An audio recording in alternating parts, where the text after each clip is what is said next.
charity you're not familiar with, asking you to donate, hesitate before doing so. One of our viewers alerted Contact 6 to a charity she had never heard of. So Katrina Cravey did a little digging and found out where some of those donations are really going.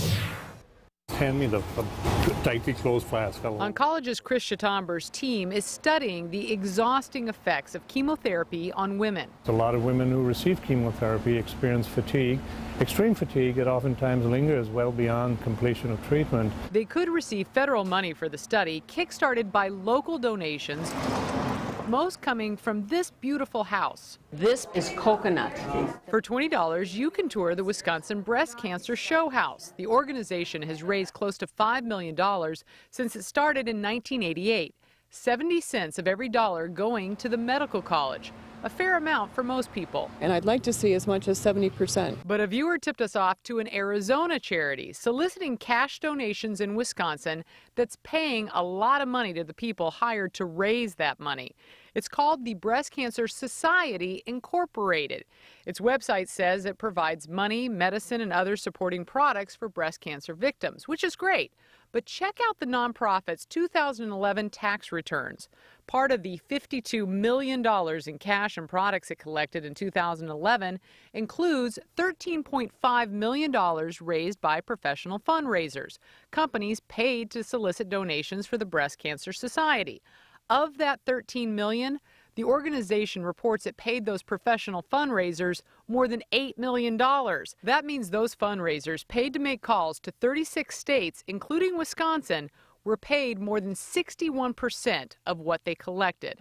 That doesn't sit well with some. I want it to go for the research, the medical help, the assistance, not for a call center. The Breast Cancer Society wouldn't talk to us on the phone or in person, but insisted through email that it spends more than $36 million on medical supplies in impoverished areas of the world. When we asked how many people are being helped here in Wisconsin, they stopped emailing us. And we also learned this. The CEO's father runs a separate charity called the Cancer Fund of America.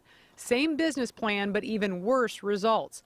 It claims it took in more than $25 million in cash and product in 2011, including a little more than $6 million through fundraising, but paid those fundraisers more than $5 million. That means those professional fundraisers were paid more than 83% of what they collected.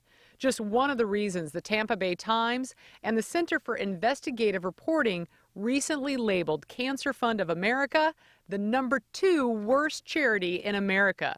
Over the phone, CEO James Reynolds Sr. explained the high cost of doing business. It is very costly to raise funds, whether you do it yourself or whether you have someone professionally to help you. If you have enough volunteers around the nation, then you can get them to do it free of charge. But it's becoming harder and harder. Meantime, Dr. Chitomber is dedicated to helping people in Wisconsin, thanks to Wisconsin dollars and donors. You just want to be sure that the money that you're putting in, that you're donating, goes to a cause in which there's little of it spent on overhead costs and actually goes to the project. So how do you know where your dollar is really going? Ask questions about who will be helped and how much of your donation is going to the charity versus the fundraiser. And do research on the organization before you donate. Check out Charity Navigator and GuideStar. They monitor nonprofits and can give you some good information. We put links to their websites on fox6now.com so your donation will do the most good. I'm Katrina Cravey, Contact 6. It's a great heads up, Katrina. Thank you. Justin.